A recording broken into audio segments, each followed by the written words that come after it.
I am Blaire Penry. I am the 2024 Washington State Teacher of the Year.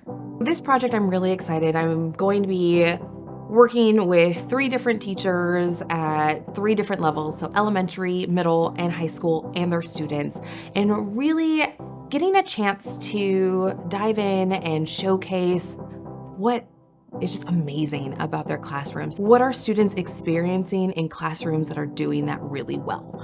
And so through this project, we're gonna be able to highlight those strategies, those best practices, and also just show the happiness that comes from learning in an environment, in a community where students are able to be their authentic selves.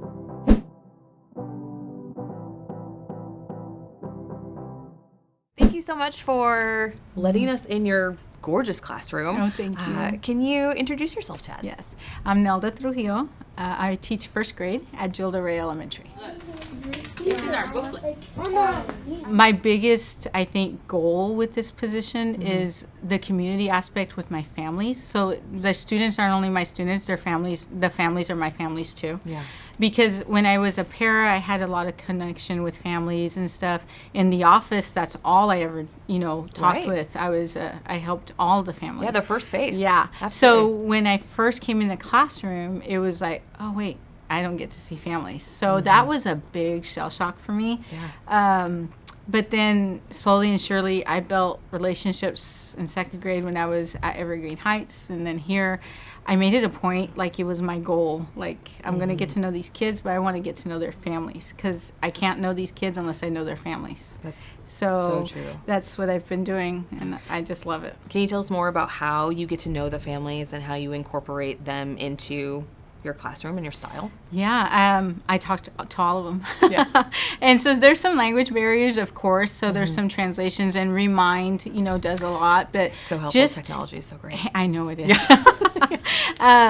Just face to face, because I think a lot is lost in translation through electronics and technology. But just approaching a family and showing that I'm trying, and they're just they're humble enough and forgiving enough to say, she's trying to learn and she's trying to approach me. Yeah. And so they forgive all that, and we communicate, all the way through. And also bringing them in. This year was the first year I got to incorporate a parent night, which it helps to have admin that's super on board with all my equity work, because it would have been hard. Parent night, they came in, they got to see the rigor, what we're going to go through, what are our goals. This is me as a person. This is my family. This Much is more in depth. this is our room. This is our room for 9 months, right? Yeah. And I tell the kids, you're my kids for 9 months. You're my sons and daughters for the next 9 months. And I tell their families that. And that's one of the things, they know that we're working together and not, well, the teacher says this and I'm going to follow that. And the teacher says this, or I'm going to resist that, right? I have to build that bond so that way we can work together, because you've seen some of the personalities, right? I mean, to be able to get them where they need to be, I have to value who they are and who their families are to be able to get there. Yeah. And so creating that partnership. Oh yeah, it's more than partnership. It's family. It's a community all the way through. Use and reduce. You can just give me one. How did your teacher put you at ease? How did she make you feel welcome? The home language that she speaks, the home language that I speak, she speaks too, and we both speak it to each other. Were there games or activities that you guys did as a class? My favorite thing that we got to learn is our promises, that we are a community and we all work together. Like, for example, if there's garbage on the floor and it's not mine, we still pick it up. What do you want to do? What's your hope? One day you hope to... When you initially set up your classroom, what's going through your mind? What's your priorities? Welcoming, number one, and number two, I have to be here just as long as my kids do, right? I want a place that's going to make me want to come and want to be here. And I mean, some days I'm here 10 hours, right? Yeah. I want my room to make me feel like warm and wrapped up. Mm-hmm. And the kids, I mean, they come in and they're like in awe and they want to be able to touch everything. And it's their classroom. And they take pride and they keep it clean, right? Because of that. And they pick up stuff. But when I put it together, my daughter helped me because we had to move rooms. But my main thing is every wall has to have something, has to have a color. I don't want it to be bland and just bare because that wouldn't be different, would it? One thing that I particularly love are the pictures of them. Oh, yeah. Within 60 seconds of me coming into this room, I had students go, look at our pictures. This is what we're learning. Like, there's true ownership in that. They see themselves in the classroom and they're reminded of their role in who they learning. are. Like, and that's incredible because not only is it affirming who they are, right, and that they're a part of this community, but like, what a way to reference prior knowledge, right? To bring back those memories. So not only is it a best practice in just building community, like, that's an instructional practice right there. Yeah. Like, that's incredible. Yeah, and it's a way to work in those 7 principles, right? Because I'm valuing, affirming them and who they are, and then it's whatever they're learning is up there. Their awards, they're up there.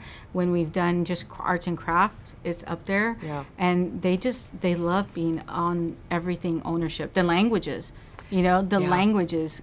Jasper look at it and say, that's Korean, that's mine. I'm like, absolutely, right? That's so there's mine. that ownership of that. So I want them to feel like this is their home because they're here 6 to 7 hours, right?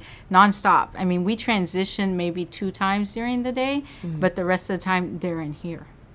Yeah. So it needs to be lit and bright. It doesn't need to be dark and dim. Yes, Jaquel, nice job. Thank you. Even without Miss Carr, you rocked it. Nice job. What is your why, Nilda? I want to be the teacher I never had. That's that simple. And just, when someone asks me that, I always say that and they're like, wow, that's deep. And I go, it's true though, right? Because as a migrant kid growing up, I didn't have a teacher who was valuing me for who I was at that kid. Right. Yeah, they weren't valuing me for what I brought. So I'm going to value every kid that comes in my door from now to whenever I stop teaching, and hopefully that won't be for a very long time. But we need you. yeah, I love teaching. I love it, and I absolutely love every kid that comes in here. Hard or strong, it's okay. It just means I got to work a little harder and a little bit stronger at them as well, right? Yeah. And the second part of my why is the parent engagement. Because my mom and dad just took it for granted that the school will let will let me know for language purposes, right? My mom and dad didn't know. And so if you look at the environment and community in our schools, how many of my kids are parents having the same conversations or the same problems, right? So that's why I don't only have 22 kids. I have 22 families. And all of that is my why. I want to be that person that I never had. K through 12, I never had that teacher, and I'm going to be that teacher. Yes, and also for my parents. I'm going to be that to support those parents. Yeah. That's my why. I love your why. It is powerful you. and passionate, and thank you for sharing it.